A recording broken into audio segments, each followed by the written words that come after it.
Takshashila Gurukul channel में आपका स्वागत है। अगर आपने अभी तक हमारे चैनल को सब्सक्राइब नहीं किया है तो कृपया तुरंत सब्सक्राइब करें, घंटी का बटन दबाएं और अपनी टिप्पणियां और प्रतिक्रियाएं लिखें। अपने दोस्तों के साथ ज्यादा से ज्यादा शेयर करें। हम ऑनलाइन कुंडलिनी राजयोग दीक्षा और 6 महीने में कुंडली सक्रियण प्रदान करते हैं। 32 जीवों के लिए जन्मों का विधान। करुणानिधि षण्मुख भगवान के प्रिय इच्छित श्रुति वह है जो यदि अज्ञान, जिसका न आदि है और न अंत, ज्ञान से नष्ट न हो तो मृत्यु के समय मैं मर जाऊंगा, यह विचार पुनर्जन्म का कारण है। दो शिव ने कहा, कार्तिकेयन सुनो, जब अनेक कार्यों में संलग्न प्राण निकट आ रहे होंगे तब यम के कसाई जीवन देने वाले अंग को छीन लेंगे। हाथों में तलवारें लिए यमहट मरते हुए व्यक्ति की आंखों को भयानक दिखाई देंगे। उदाहरण के लिए टूटी हुई नाक, गंजा सिर, बूढ़े की मूंछ, दाढ़ी, धुएं से भरा मुंह, काले बाल, हाथों में पाश, सफेद नुकीले दांत और यमहटों का एक भयंकर रूप मरने वाले व्यक्ति के शरीर को दिखाई देगा। वे क्रोध से भस्म हो जाएंगे और भयंकर शब्दों से उसे पीड़ा पहुंचाते हुए कहेंगे, इसे भाले से छेद दो, इसके प्राण निकाल लो, इसके शरीर को टुकड़े टुकड़े कर दो और इसे खा जाओ। उन्हें देखकर वह जीव व्याकुल होकर, वह कहाँ है, सती कहाँ है, पूछेगा और किसी को देख न सकेगा और किसी को पुकार न सकने के कारण दुखी होगा। जो जीव मर गया है वह कालस्थान में खड़े यमदूतों को देखकर भयभीत हो जाएगा और आंखें खोलकर चीख उठेगा। मल मूत्र त्यागने वाला भयभीत हो जाएगा और जब कालदूत उसके सिर की ओर आएंगे तो वह शाला की भूमि पर गिर पड़ेगा और यम किन कर्तव्य विमूढ़ उसके कोमल शरीर को पीड़ा देकर उसे यमलोक ले जाएंगे। 7 पुण्यात्मा कली की मृत्यु कैसे होगी।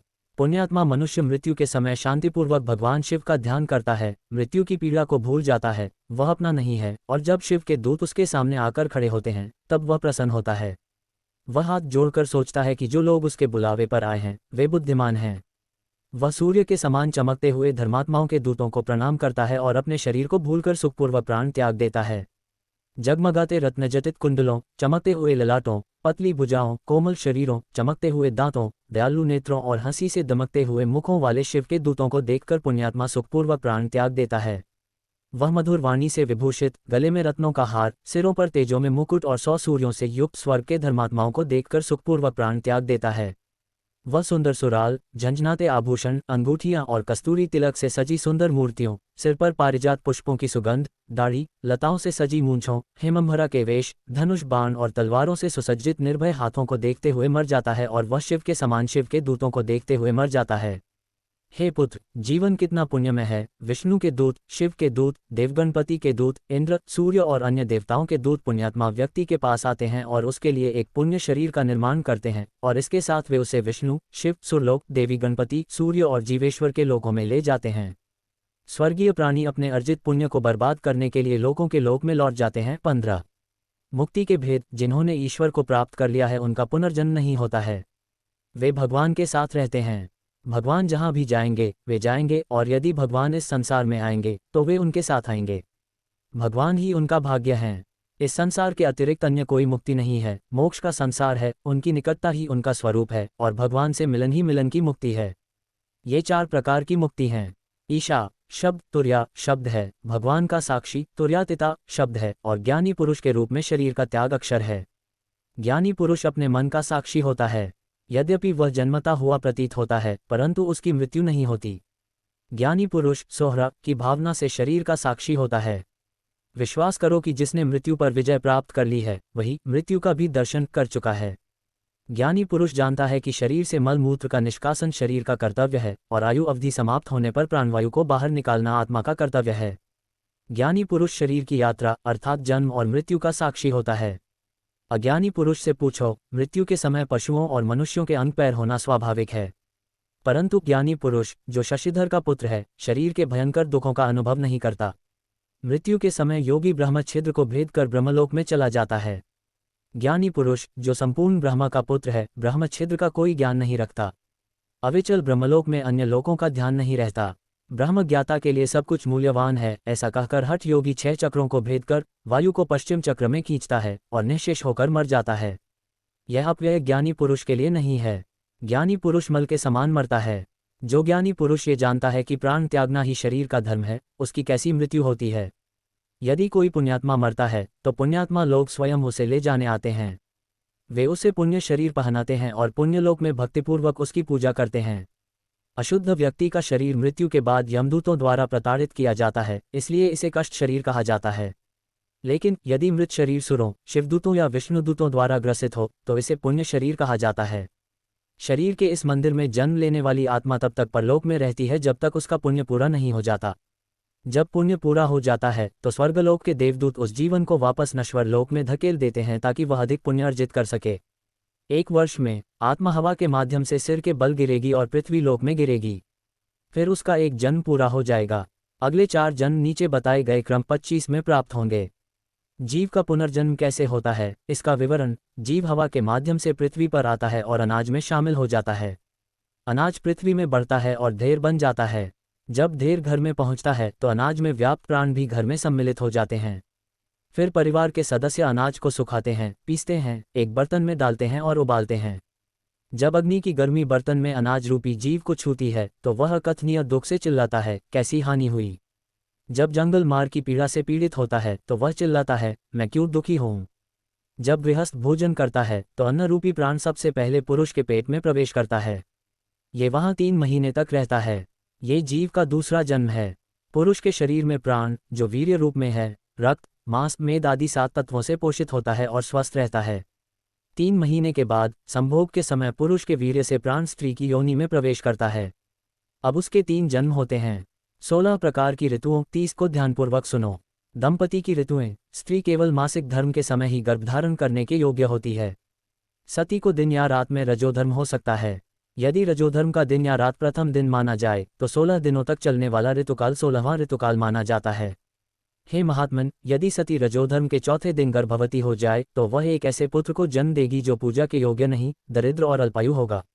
5वें दिन उत्तम स्त्री का जन्म होता है, 6ठे दिन मध्यम भोगी पुत्र का, 7वें दिन सुखी स्त्री का, 8वें दिन उत्तरदायी पुरुष का, 9वें दिन शुभ और पवित्र कन्या का, 10वें दिन धर्मात्मा और श्रेष्ठ पुत्र का, 11वें दिन दुष्ट और दुष्ट कन्या का, 12वें दिन यशस्वी पुरुष का, 13वें दिन सौभाग्यशाली स्त्री का, 14वें दिन प्रजापालक, सत्यनिष्ठ और गुणवान राजा का, 15वें दिन शुद्धचित व्रतहीन राजकुमारी का और 16वें दिन यदि रजस्वला स्त्री द्वारा गर्भधारण किया गया हो, शांत, विद्वान, विजयी, मोक्षदाता, सत्य का धाम और आनंदपूर्वक ईश्वर में लीन रहने वाला योगी का जन्म होता है। संभोग के समय पुरुष के लिंग से स्त्री की योनि में शुक्राणु कर्म द्वारा माता की नाभि में प्रवेश करता है और निवास करता है। 3-7 भ्रूण की वृद्धि और वृद्धि का स्पष्टीकरण। कार्तिकेय, माता और पिता के मिलन से पैदा हुआ भ्रूण दैवीय कृपा से माता के गर्भ में कैसे बढ़ता है। भ्रूण, जो 2 यौन अंगों से बना है, पहले दिन एक गेंद के रूप में होता है। गेंद मासिक धर्म रज और पुरुष के वीर्य दोनों का मिश्रण है। यह एक मध्यम घनत्व वाली गोली है जो न तो बहुत कठोर होती है और न ही बहुत नर्म होती है। इसके बाद इसे एक गेंद के आकार का बनाया जाता है। फिर 10वें दिन गेंद सख्त हो जाती है और एक गेंद बन जाती है। एक पक्षी के मामले में यह आकार में अंडाकार होता है। जब वीर्य गर्भ में रहता है कर्म के कारण तो महिला को गर्भवती कहा जाता है। गर्भवती तब से वह स्वाभाविक रूप से बनने की खुशी में आनंदित होती है। 3 महीने में पेट, नाखून, बाल और 9 रोमकूप पैदा होते हैं और 4 महीने में 7 तत्व और अंग पैदा होते हैं। ओह, कैसा विचित्र कर्म है। मल के बर्तन में पला बच्चा 5वें महीने में भूख और प्यास का अनुभव करता है। 6ठे महीने में हड्डियां बढ़ती हैं और प्लेसेंटा नामक थैली परिपक्व होकर बंद हो जाती है। 7वें महीने में जीवन देने वाली आत्मा जागृत होती है और वह मां की गोद में घूमती है, हलचल करती है। तब उसे अपने पिछले जन्म की स्मृति होती है। क्योंकि संसार में कई सुख और दुख हैं और यम और शिव के निवास में भी मूर्खों के लिए अंधेरे रास्ते हैं और पिछले आनंद को पीछे छोड़ते हुए मैं स्त्री थैली हूँ, अब मैं ही दर्द में हूँ। अब क्या रास्ता है? वह इसे बड़ी तीव्रता से याद करेगा। वह अपने भ्रम से पीड़ित होगा। वह खाने के लिए स्वतंत्र नहीं होगा। वह अपनी माँ का खाना खाकर संतुष्ट होगा। जब उसकी माँ को भूख और प्यास लगेगी तो उसे भी प्यास लगेगी। जब वह बैठा रहेगा तो कीड़े मल मूत्र की थैली को कुतरेंगे। क्षण क्षण वह अनेक व्याधियों से मूर्छित होता रहेगा। माँ खट्टे और नमकीन खाद्य पदार्थ खाएगी और गर्भस्थ शिशु को बहुत कष्ट होगा। जब उसकी माँ गर्म भोजन खाएगी तो वह भी उत्तेजना से पलकें झपकाएगा। वह नाल में सिकुड़कर उकड़ू बैठ जाएगा। वह अपने हाथ पैर नहीं हिला सकेगा। जान लो कि गर्भावस्था एक घोर पाप है। गर्भ में शिशु का सिर मुड़ा हुआ, नाक दोनों घुटनों के बीच, दोनों हथेलियां घुटनों पर, उंगलियां फैली हुई और दोनों कोहनियां बाहर की ओर कैदी की तरह 46 बंधी होती हैं। इस प्रकार 9 महीनों के दौरान आत्मा माता के गर्भ में त्रिविध ज्ञान का अनुभव करती है। गर्भाशय की वायु गर्भस्थ शिशु को मरोड़ देती है। गर्भ में उसके सीधे खड़े होने के लिए कोई स्थान नहीं होता। तब व्याकुल होकर आत्मा भगवान से हाथ जोड़कर कहती है, हे दयालु, मुझे कौन बचाएगा? मैं आपकी शरण में आती हूँ। मुझे ऐसा कठोर गर्भ फिर से मत दो। हे प्रभु, प्रसव वायु के झटके को रोको। मैं इसकी थकान सहन नहीं कर सकती। मुझे यहाँ से ले चलो। बाहर आने के बाद मैं फिर से कर्म के जाल में नहीं फंसूंगी और मैं साहस के साथ आपकी पूजा करूंगी। मैं वह ज्ञान सीखूंगी जिससे पुनर्जन्म और मृत्यु नहीं होगी। मुझे शरीर के सुख नहीं चाहिए जो घृणित हैं। मैं भ्रम के जाल में नहीं फंसूंगी।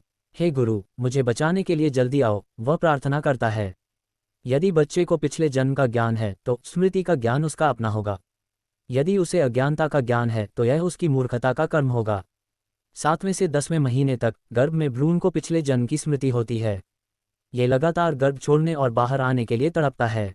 जब 9 महीने पूरे हो जाते हैं तो गर्भाशय की हवा बहने लगती है, आकाश से पृथ्वी पर बहते हुए रक्त और मूत्र के आनंद से। हे पुत्र, जन्म का दुख कितना बड़ा है, जो बहुत दर्दनाक है। सुनो, जिस क्षण बच्चा पृथ्वी पर गिरता है, ज्ञान ये कि वह कौन है उड़ जाता है। वैष्णव माया खुद को ढक लेती है, अर्थात शरीर आत्मा का शरीर है। यदि बच्चा प्रसव की हवा के कारण अपने पैरों को आगे बढ़ाकर पैदा होता है तो माँ का दुख अवर्णनीय है। हे गुफा, आत्मा के लिए यहाँ 4 जन्म बीत चुके हैं। 51। जब पुरुष का वीर्य किसी स्त्री के गर्भ में प्रवेश करता है तो वह कट जाता है और 2 सींग बन जाता है, तब जुड़वां बच्चे पैदा होते हैं। यदि संभोग के समय बिंदु बढ़ जाता है तो पुरुष पैदा होता है और रजस रक्त बढ़ जाता है, स्त्री पैदा होती है, और यदि वीर्य और रजस बराबर होते हैं तो नपुंसक पैदा होता है। प्रसव के समय नाल योनि को फाड़ देती है और बच्चा बाहर आ जाता है। कभी कभी क्योंकि योनि छोटी नहीं होती है इसलिए नाल बच्चे को ढक लेती है, तब थैली के साथ जीवन पैदा होता है। इसीलिए हे गुफा मानव, मनुष्यों को अपरा प्लेसेंटा कहा गया है। 53। शिशु अवस्था, बाल्यावस्था, युवावस्था और वृद्धावस्था की वे अवस्थाएं जो पश्चाताप का कारण बनती हैं। जब बच्चा सोता है तो वह भोजन और पानी के लिए रोता है। माँ बच्चे को ये कहकर दूध पिलाती है कि उसे भूख लगी है। बच्चा फिर रोता है, कहता है, क्या हसूले गांव में कोई विपत्ति आई है? क्या वह ग्रह छिपकर उत्पात मचा रहा है? वैद्य को बुलाकर उससे मंत्र जाप करवाया जाता है। इस प्रकार माता और पिता को अनजाने शिशु अवस्था पर खेद होता है। जब बच्चा 3 महीने का होता है तो वह माँ का नाम पहचान लेता है। 6 महीने का होने पर वह सभी के नाम ग्रहण कर लेता है। 7 महीने से 7 वर्ष के बीच 32 दांत निकलते हैं। इस प्रकार आत्मा सभी को एक बच्चे के रूप में दिखाई देती है। अपने स्वभाव से आत्मा एक अशरीरी आत्मा है। 1 से 5 वर्ष तक उसका बाल्यकाल होता है। फिर उसे भाषा का ज्ञान प्राप्त होता है। वाणी का ज्ञानी सब कुछ जानता है। जो आलसी है वह मूर्ख है, वह पैरों की एड़ियों से नहीं खेलता। जब बाल्यावस्था समाप्त होकर 16 वर्ष की आयु आती है तब रूप और ज्ञान आदि 8 गुण अंकुरित होते हैं। युवा लोग काम और क्रोध की अग्नि से जलते हैं। वे स्वयं को भूल जाते हैं और दूसरों के रहस्यों के बारे में तर्क करते हैं। वह अपने जन्म के नाश को भूल जाता है। वह परिवार का पर्दा ओढ़कर पलकें झपकाता है। जो युवा स्वयं को दीन दुखियों का बंधु समझता है वह मिट जाता है और बुढ़ापा अपने आप आ जाता है। वह अपने द्वारा अनुभव किए गए सभी कष्टों और दुर्भाग्यों का चिंतन करेगा। जब मौन रहने से बुढ़ापा आता है तो दांत गिर जाते हैं और दांत कांपने लगते हैं। छींक आना, खांसना, घरघराहट, बेहोशी और विस्मृति जैसे शारीरिक और मानसिक रोग संक्रामक होते हैं। 57। वृद्ध का अभिमान, बेशर्म व्यक्ति, क्या कहूँ, धर्मात्मा जैसी कोई चीज नहीं होती। घर के नौकर बहुत थक जाएंगे और वृद्ध की उपेक्षा करेंगे। तब वृद्ध कहेगा, मैं 4 दिन और जीवित रहूंगा। क्या मैं अपनी बहू को बेटे को जन्म देते देखकर मर जाऊंगा? क्या डॉक्टर उसे देखने गए थे? उसे बुलाओ। यदि बूढ़ा व्यक्ति किसी पारिवारिक मामले के बारे में बात करता तो वह कहता, आप मरने वाले व्यक्ति मुझे परिवार क्यों दे रहे हैं? परिवार के सदस्य उसे चुप करा देंगे। फिर कोई मेरी बात नहीं सुनेगा, है ना? बूढ़ा व्यक्ति पलकें झपकाएगा। चलो, जब समय आएगा हम सब एक दूसरे को शांति से चूमेंगे। उसने अपने आसपास के रिश्तेदारों को देखते हुए कहा, मेरा बेटा इतना बुद्धिमान नहीं है, लेकिन शिव हैं, मुझे नहीं लगता कि वे उसे इससे बचा पाएंगे। मेरा जीवन आप पर निर्भर है। मैं और क्या कह सकता हूँ? जैसे ही वह पराजित स्वर में सांस ले रहा था, सुनने वाले सभी लोग मन ही मन हंस पड़े। 61। बूढ़े व्यक्ति के बिस्तर के पास बैठे बुजुर्गों में से एक ने कहा, तुम इस बात की चिंता क्यों करते हो कि मेरे बच्चे भविष्य में बुद्धिमान नहीं होंगे? मेरे बेटे, अपनी बुद्धि की पराकाष्ठा देखो, शिव का ध्यान करना मत भूलना। बूढ़े ने अपने शरीर की हालत देखकर घृणा से आंखें बंद कर लीं और मन में शिव का स्मरण किए बिना अपने दोनों बच्चों को देखकर पलकें झपकाईं। उसने फिर शिकायत की, मेरा जीवन उपहास का पात्र बन गया है। मेरा सती सूत्र दूसरों के द्वार की रखवाली करने आया है। हे भगवान, मेरी संपत्ति की देखभाल करने वाला कोई नहीं है। इसके बाद मेरे घर की रखवाली कौन करेगा? अगर मैंने अपने सबसे छोटे बेटे का विवाह कर दिया तो मेरा काम पूरा हो गया। लेकिन मृत्यु निकट है, उसने सोचा। वह बार बार कहता, हाय, मैंने बुढ़ापे में विवाह कर लिया। मैं चाहता था कि मेरे सगे संबंधी मुझे साईं कहें। मैंने विवाह कर लिया, अब मेरी युवा पत्नी का क्या होगा? मेरे मरने के बाद उसका कोई सहारा नहीं है। एक युवती से विवाह करके और कलंक लगाकर मेरे हाथ में क्या है? मैं तलाक की धमकी से धोखा खा गया हूँ, बुढ़ापे में दृढ़ रहना कठिन होगा। वह मन ही मन कहता। तुम इतना शोर क्यों मचा रहे हो? जब उसके निकट के लोगों ने पूछा तो उसने कहा, कुछ नहीं, मेरी बहू विवाह करने के लिए अपने पति के घर गई है। यदि मुझे अपने पोते को देखते हुए मरना होता तो भगवान ने मुझे ऐसा बुरा भाग्य दिया और मुझे दुखी बना दिया। भगवान ने मेरी सभी आकांक्षाओं को दरकिनार कर दिया है। मुझे इतनी जल्दी मृत्यु क्यों आ गई? क्या इस गांव में मुझसे अधिक उम्र के कोई वृद्ध पुरुष अभी भी जीवित हैं? वह मन ही मन चिल्लाएगा।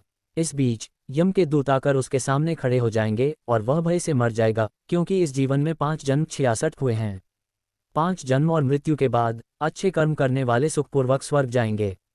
बुरे कर्म करने वाले यमलोक जाएंगे और वहां अकल्पनीय दुखों का अनुभव करेंगे। जैसे ही उनके पाप और पुण्य क्षीण हो जाएंगे, लोग नश्वर संसार में लौट जाएंगे। अपने वास्तविक स्वरूप को जानना ताकि वे इस तरह से पुनर्जन्म न भुगतें, मानव जन्म का लाभ है। अपने वास्तविक स्वरूप को जाने बिना एक व्यक्ति अज्ञानता के कारण अनगिनत जन्मों में विभिन्न रूप धारण करता है, कई परिवार बनाकर, कई पाप करके, भय का शिकार बनकर, लोभ के जाल में फंसकर। कई जन्मों के बाद वह किसी पूर्व जन्म के पुण्य के कारण एक गुरु को पालेगा।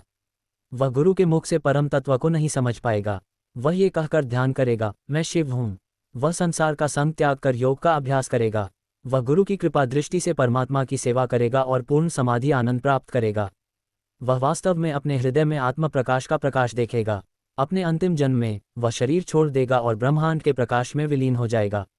इस प्रकार गुरु की कृपा से पवित्र जीव जन्म और मृत्यु से परे मुक्ति का शब्द प्राप्त करेगा। जब तक कोई व्यक्ति मानव जन्म में नहीं आता है और गुरु की कृपा से अपने वास्तविक स्वरूप को नहीं जानता है, तब तक मुक्ति नहीं होती है। 70 किसी जीव के लिए बताए गए 5 जन्मों में से पहले 2 महत्वपूर्ण नहीं हैं, शेष 3 दुख का कारण हैं।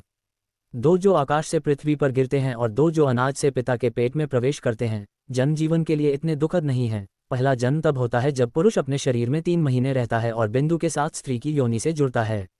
दूसरा जन्म तब होता है जब वह दुनिया का प्रकाश देखने के लिए बाहर आता है।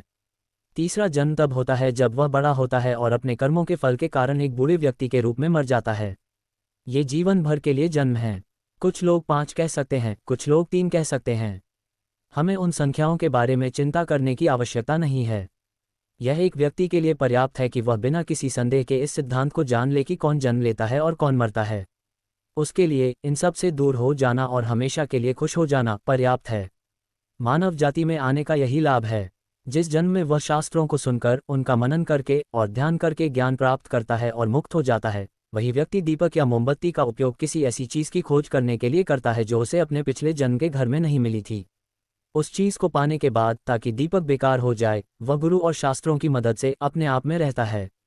ये जानना आवश्यक है, शास्त्रों के अध्ययन से कोई लाभ नहीं है। जिसने शरीर के आनंद को देखा है, जो शरीर के जन्म और मृत्यु का साक्षी है, शरीर में ही 74 जन्म के लिए बीज क्या है? जन्म का बीज अहंकार है, यह विचार कि मैं वह हूं जो पैदा हुआ है। अहंकार यह विचार है कि मैं शरीर हूँ, शरीर मेरा है। मेरे प्रिय, आप वह शुभ चीज हैं जो शरीर के परिवर्तनों को जानती है। शिव ब्रह्मा ज्ञान की इस शुद्ध अग्नि से जन्म का बीज जल जाता है। मेरे बेटे, तुम्हारे प्रश्न का कोई सीधा निश्चित उत्तर नहीं है, क्योंकि ब्रह्म में स्त्री और पुरुष की कोई निश्चित धारणा नहीं है। जैसे विद्यालय शरीर है, वैसे ही स्त्री और पुरुष में कोई भेद नहीं है। लिंगों के शरीर में आत्मा लिंगों के संयोग से है। जीवने पिना, लेकिन लिंग का साक्षी आत्मा न तो स्त्री है और न ही पुरुष। हे पापी, पुरुष और स्त्री तुम्हारे लिए नहीं है। जीव पुरुष और स्त्री का भ्रम जैसा है वैसा ही हो जाता है। अर्थात समय के अंत में जीव जो सोचता है उसकी गंध के रूप में जन्म लेगा। पाप और कर्म का भ्रम क्या है? मैं क्या कह सकता हूँ? वह परी, वह अपने कर्म के अनुसार मानव, पशु, कुत्ते योनियों में जन्म लेगा। पुरुष और महिला माया सृष्टि का कारण है। महिलाहीनता पुरुष श्रेष्ठता का कारण नहीं है। महिला के बिना कोई पुरुष नहीं है। जैसे अलंकार धारण करने वालों की दृष्टि में नाना प्रकार के अलंकारों की सृष्टि उत्पन्न होती है, वैसे ही जीव की दृष्टि में भोगों की सृष्टि, स्त्री और पुरुष की सृष्टि उत्पन्न होती है। 80 सृष्टि की उत्पत्ति और प्रलय के सूत्रधार चतुर्मुख ब्रह्मा को 4000 युग पूरे करने में एक दिन लगता है। फिर नाना प्रकार की रंग बिरंगी सृष्टि का पालन पोषण करके वे सो जाते हैं, और जब वे सोते हैं तब असंख्य जीव अपने सूक्ष्म और सूक्ष्म शरीरों को छोड़कर उनके कारण शरीर में स्थित रहते हैं। जब ब्रह्मा कारण शरीर में होते हैं तब सभी जीव उनमें होते हैं। जन्मों की संख्या के अनुसार निर्धारित शरीर से, अर्थात वे शरीर त्याग कर निद्रा अवस्था में ब्रह्म के आनंद में होते हैं। जब ब्रह्मा निद्रा से जागते हैं और सृष्टि की रचना करना चाहते हैं, प्रथम सृष्टि ब्रह्म की कल्पना से उत्पन्न होती है। तत्पश्चात सृष्टि जीवों के कर्म के रूप में उत्पन्न होती है। जीव शरीर और आत्मा के अध्ययन से ही कर्म करता है, और जो कर्म करता है वह अगला जन्म छोड़े बिना ही करता है। सभी जीव अपने कर्मों के रूप में जन्म लेते हैं और विभिन्न रूप धारण करते हैं। कर्म करने और कर्म का फल पाने की इच्छा के कारण जीव अनंत जन्मों में जन्म लेते और मरते हैं। जो संसार में कष्ट भोगते हैं वे दोनों लिंगों के रूप में लौटेंगे। ईश्वर ब्रह्मा की लीला में सभी जीव उनकी इच्छा के अनुसार कर्म और कर्म करेंगे। चतुर्मुख ब्रह्मा अपने 100 वर्षों के बाद इस द्वार को खोलकर अदृश्य नहीं हो जाएंगे, बल्कि सभी जीव उनकी कल्पना में विद्यमान रहेंगे। जब ब्रह्मा अवतार लेंगे तो सभी जीवों के लिंग शरीर भी उत्पन्न होंगे। ब्रह्मा के आधार पर ही सभी जीव जन्म लेते हैं, बढ़ते हैं और जीवित रहते हैं। जब ब्रह्मा मरेंगे तो ब्रह्मा भी उनके साथ पुनः मरेंगे। इस प्रकार पापरहित होकर तीनों कालों में जीवात्माएं अपने शरीर होने के भ्रम के कारण तीनों वेदनाओं में उबलती रहेंगी और स्वर्ग नरक के सुख दुख भोगेंगी। ऐसे पाप मार्ग में पड़े हुए जीवात्माएं गुरु के मार्ग के दर्शन के बिना अपने पापों का निवारण नहीं कर पाएंगी। वे राक्षसी स्वभाव के अधीन होकर संसार में बार बार दुख भोगेंगे और संचित प्रारब्ध और भविष्य के कर्मों से बंधे रहेंगे। जीवात्मा इस जन्म में प्रारब्ध कर्मों के अनुसार सुख दुख भोगेंगे। शरीर ही आत्मा है, मैं हूँ, ऐसा मानकर वह अपने सभी कर्म करके पुनर्जन्म के लिए भविष्य के कर्मों का बीज बोता है। इस प्रकार वह संचित कर्मों से बंधा हुआ जीवन व्यतीत करता है। 86 पुण्य कर्मों द्वारा सुख से वंचित होना। वह अनंत जन्मों में किए गए अपने पुण्य कर्मों के पुण्य से अपने गुरु को प्राप्त करता है। उनकी कृपा, ज्ञान और वैराग्य से वह अपने वास्तविक स्वरूप का ज्ञान प्राप्त करता है और ब्रह्म बन जाता है। इस प्रकार वह जन्म मरण के कष्टों से मुक्त हो जाता है। किंतु यदि उसमें आरंभ से ही थोड़ी सी भी देह गंध शेष रह जाए तो उसका अपना स्वरूप नष्ट हो जाएगा। तब उसके कर्म चतुर्मुख ब्रह्म के संचित कर्मों में सम्मिलित हो जाएंगे। ऐसी स्थिति में वह पुण्यात्मा महायोगी के रूप में पुनर्जन्म लेगा। ब्रह्म की संतान के रूप में जन्म लेने वाला योगी ब्रह्म की कृपा को दृढ़तापूर्वक ग्रहण करता है, इसी जीवन में ब्रह्म का साक्षात्कार करता है और ब्रह्म ज्ञानी होकर समस्त सुगंधों को भस्म कर देता है। ज्ञानी पुरुष के शरीर में होने वाले कर्मों और कर्मों का फल शुभ और अशुभ कर्मों में क्रमशः वितरित होता है, जिनकी स्तुति या निंदा नहीं होती। तब ज्ञान प्रकट होता है। दग्ध चेतना के समान ज्ञानी पुरुष का शरीर उत्पन्न होता है, कष्ट दूर होते हैं और सत्य वचन की प्राप्ति होती है। ज्ञानी पुरुष का शरीर भोग विलास रहित रहता है और केवल अल्प कृपा और कर्मों का ही भक्षण और भोग करता है। ब्रह्मज्ञानी शुद्ध और विरक्त होकर अपने समस्त कर्मों का परित्याग करके जगत का स्वामी बनता है और ब्रह्म की खोज करता है। हे गुफा, जो ब्रह्मज्ञानी है उन्हें कर्मों का कष्ट नहीं होगा, वे मनुष्य बनते ही राक्षसों से मुक्त हो जाएंगे। जैसे जले हुए घाव का निशान पैदा नहीं होता, वैसे ही जो ज्ञानी है उन्हें कभी कोई कष्ट नहीं होगा। जो लोग जैसे सांस लेते हैं वैसे ही नहीं रहते, ऐसे अभागे लोग पुनः नरक में गिरेंगे। जो लोग गुरु पर पूर्ण विश्वास रखते हैं उन्हें अगले जन्म में दुर्भाग्य नहीं होगा। केवल यदि वे गुरु की शिक्षाओं को भूल जाते हैं तो ही वे दुर्भाग्य से ग्रस्त होंगे। क्योंकि वे समाज के अज्ञान या अध्यास में हैं, लोग उन्हें नहीं छोड़ेंगे। हे दुर्गाओं, गुरु के सेवक कभी दुर्भाग्य में नहीं पड़ेंगे। लेकिन यदि वे गुरु की शिक्षाओं का पालन नहीं करते हैं, यदि उन्होंने ज्ञान और वैराग्य के द्वारा गुरु की शिक्षाओं को प्राप्त कर लिया है और यदि वे गुरु द्वारा बताए गए कार्यों को नहीं छोड़ते हैं, तो गुरु के भक्त भी दुर्भाग्य में नहीं पड़ेंगे। वे भी जन्मों में फिर से गिरेंगे। 92 गुरु की सेवा से सौभाग्य। पूछो कि गुरु की आज्ञा का उल्लंघन करने वालों का क्या भाग्य है। जो शिष्य गुरु की सहायता प्राप्त नहीं करता, वह अपने कर्मों के फल के कारण दरिद्र हो जाएगा, रोग से पीड़ित होगा, सती की पुत्रियां उसे त्याग देंगी और चिंताएं उसे घेर लेंगी। संकट उसका हर समय इंतजार करता है। गुरु की आज्ञा न मानने का भाग्य आएगा। चाहे उसे कितना भी संकट हो, उसे गुरु के वचनों को सुनना चाहिए। चाहे कितनी भी कठिनाई हो, उसे गुरु की आज्ञा से आगे नहीं जाना चाहिए। कोई भी बुरा कर्म उस व्यक्ति को नहीं बिगाड़ सकता जो गुरु के चरणों की सेवा में है। जन्म जन्मांतर में गुरु के चरणों की भक्ति उसे स्वतः ही गुरु के चरणों में वापस खींच लेगी। गुरु का भक्त जन्म जन्मांतर में गुरु का भक्त बनकर पुनर्जन्म लेगा। वह गुरु के द्वार की रखवाली करेगा। वह गुरु के मुख से परमात्मा को अच्छी तरह जान लेगा और आत्मज्ञान प्राप्त कर मुक्त हो जाएगा। गुरु के चरण ही दासत्व रूपी रोग को दूर करने वाले हैं। ये यम का चिन्ह नहीं है। ये भक्त को यमलोक नहीं भेजता। सैकड़ों जन्मों का क्या फल है। गुरु की सेवा का फल सच्चे व्यक्ति को गुरु के चरणों में भेजना है, किंतु यह उसे काल को नहीं लौटाता। मेरा भक्त जो थोड़े से प्रयास से किए गए कर्म का फल साहपूर्वक भोगता है, उसे इस प्रकार अज्ञान और मोह का अंधकार नहीं होता। हे सज्जन, सुनो, मेरे भक्तों को काल का भय नहीं है।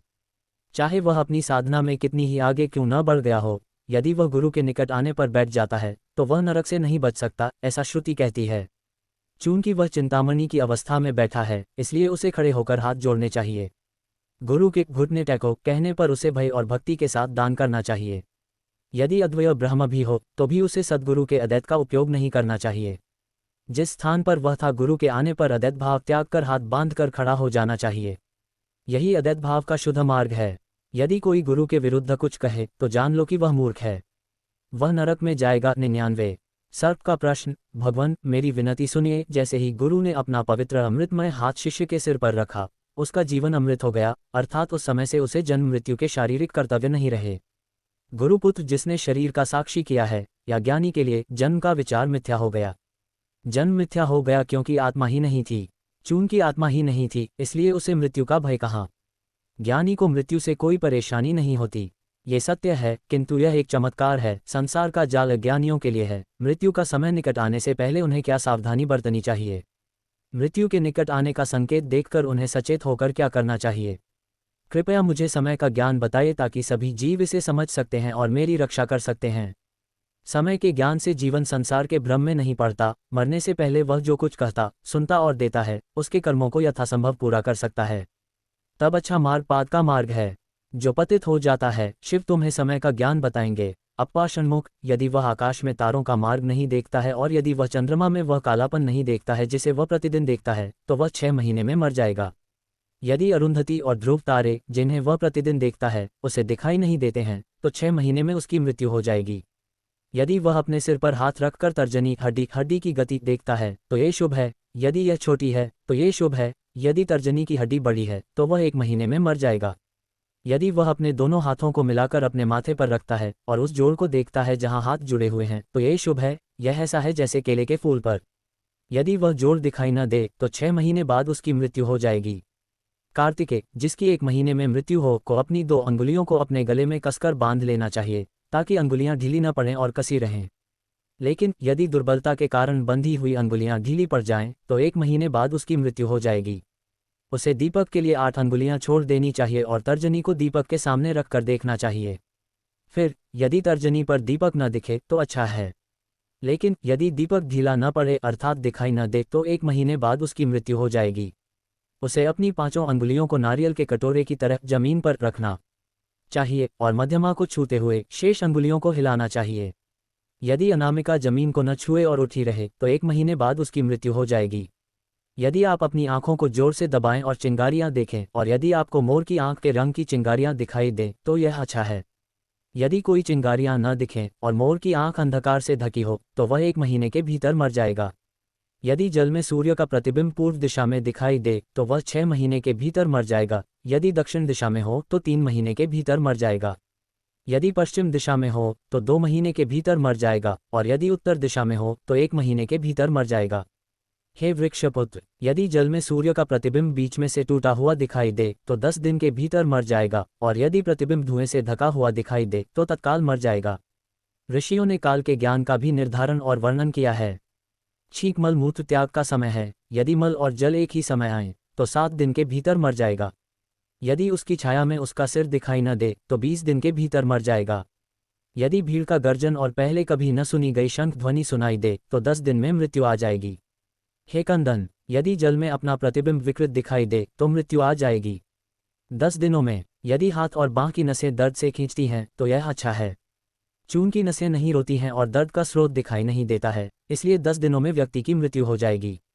हे कार्तिकेय, यदि कोई व्यक्ति किसी पेड़ से अंधा हो जाए, यदि उसका मन भ्रमित हो, यदि उसकी विस्मृति बनी रहे, यदि उसके अंग कमजोर हो जाएं, यदि उसका शरीर क्षण भर के लिए काम जाए, यदि उसका शरीर क्षण भर के लिए काम जाए, तो उसे जानना चाहिए कि उसका जीवन समाप्त हो गया है।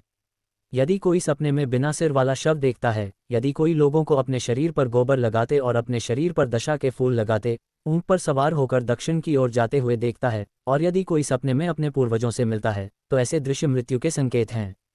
स्वप्न में या समाधि में शरीर सुस्त हो जाता है। जब व्यक्ति शारीरिक रूप से उपस्थित नहीं होता है, ऐसा लगता है जैसे कोई उसे बुला रहा है। ऐसा लगता है जैसे स्वप्न में नग्न ब्राह्मण उसके पास इकट्ठे हुए हैं और उसका श्राद्ध कर रहे हैं, और ऐसा लगता है जैसे किसी की पत्नी ने अपना मंगलसूत्र फाड़ दिया है। अपना सिर खुला छोड़ दिया है और पूरी तरह से नग्न है, और स्वप्न में डरती है कि वह संभोग के लिए नहीं आएगी। ये सभी व्यक्ति की मृत्यु के लक्षण हैं। यदि छोटे बच्चे अपनी आंखें नहीं खोलते हैं, यदि गुड़िया आंखों के लिए बुरी हैं, यदि गुड़िया खोली जाती हैं लेकिन कोई सुंदर रूप नहीं दिखता है, यदि आंखें किसी और का सिर नहीं देखती हैं, या यदि आंखें तैर रही हैं और आंखें ऊपर उठी हुई हैं, तो यह बच्चों के लिए मृत्यु का संकेत है। हे पुत्र, ये काल का ज्ञान ज्ञानियों को नहीं, तपस्वियों को बताया जाता है। यह आत्माओं को दुख में न गिरने का एक साधन है। यदि तपस्वी मृत्यु के संकेतों को जानते हैं तो वे जल्दी से अपनी साधना बदल सकते हैं या ऋषि मार्कंडेय की तरह शिव साधक बन सकते हैं। यदि कोई काल का ज्ञान नहीं जानता तो अनेक प्रकार की माया उसे उसके सच्चे सुख से विघ्न डालेगी और मोहग्रस्त प्राणी जन्म जन्मांतर में बाहर सुख खोजते रहेंगे, और जो अनंत योनियों में रहते हैं वे पुनर्जन्म लेते रहेंगे। हे उमासुत, आप जन्मों के भाग्य को जानते हैं। यदि कोई तू कौन है का अर्थ नहीं जानता, यदि कोई अज्ञानवश अपने को भूल जाता है और अपने को केवल शरीर ही समझता है, तो उसका जन्म निश्चित है। गुरु के मुख से अपने वास्तविक स्वरूप को जानते ही वास्तविक स्वरूप का वन जल जाएगा। इसलिए ये जप कर कि मैं ही सच्चा शुद्ध सनातन आत्मा हूँ। इस ज्ञान यज्ञ से तू जीवन मुक्त हो जाएगा। 121 जप के प्रकार और उनके फल। मुख से जप को वाचिक जप, होठों से जप को उपांशु और मन से जप को मानसिक जप कहते हैं। इस प्रकार जप के 3 प्रकार हैं। ये 1 से 1000 गुना अधिक फल देने वाले हैं। होठों से जप करना मुख से 100 बार जप करने से श्रेष्ठ माना गया है ताकि कोई दूसरा उसे सुन सके, और मन में 1 बार शिव का जप करना होठों से 1000 बार उपांशु जप करने के बराबर है। इस रहस्य को जानने वाले मुमुक्षु पहले 2 प्रकार के जप को छोड़कर केवल मानसिक जप का अभ्यास करते हैं। इसलिए अपने सत्य को भूले बिना दिन रात मन में जप करें। अदबिदादि सत्यादिम तपमुनते, सच्चे शिव योगी कहते हैं, तुम्हें ब्रह्म का अनुभव प्राप्त होगा और तुम्हारे सच्चे इरादे तुम्हारे विचार के अनुसार सिद्ध होंगे। सुनो मेरे बेटे, मंत्र जप से जीवन मुक्ति मिलती है। 123 गुरु ब्रह्मा गुरु विष्णु गुरु देव महेश्वर, ऐसा जानकर अपने गुरु देवता का स्पर्श और पूजन करो और संतुष्ट रहो। ये बात उस मूर्ख को बताना उचित नहीं है जो अविश्वास के कारण उसकी संगति में नहीं है और उसे अपने जैसा मनुष्य देखता है। जो स्वयं को पूर्ण निश्चयपूर्वक जानने का हृदय नहीं रखते तथा जो पुण्यात्माओं की स्थिति को न जानते हुए उनके लिए अनुचित वचन बोलते हैं, उन्हें आप शिव हैं, इस सत्य ज्ञान में संदेह उत्पन्न करने के लिए यह बात कहना उचित नहीं है। इस प्रकार पराशिव ने षण्मुख को करोड़ों प्राणियों के जन्म क्रम और काल के ज्ञान के विषय में विस्तारपूर्वक बताया। ये सुनकर षण्मुख प्रसन्न हुए और उन्होंने अपने अंतर में शिवमूर्ति का ध्यान किया तथा श्री चिदानंदात्मा गुरुवर का ध्यान करके उन पर दृष्टि गड़ा दी। 125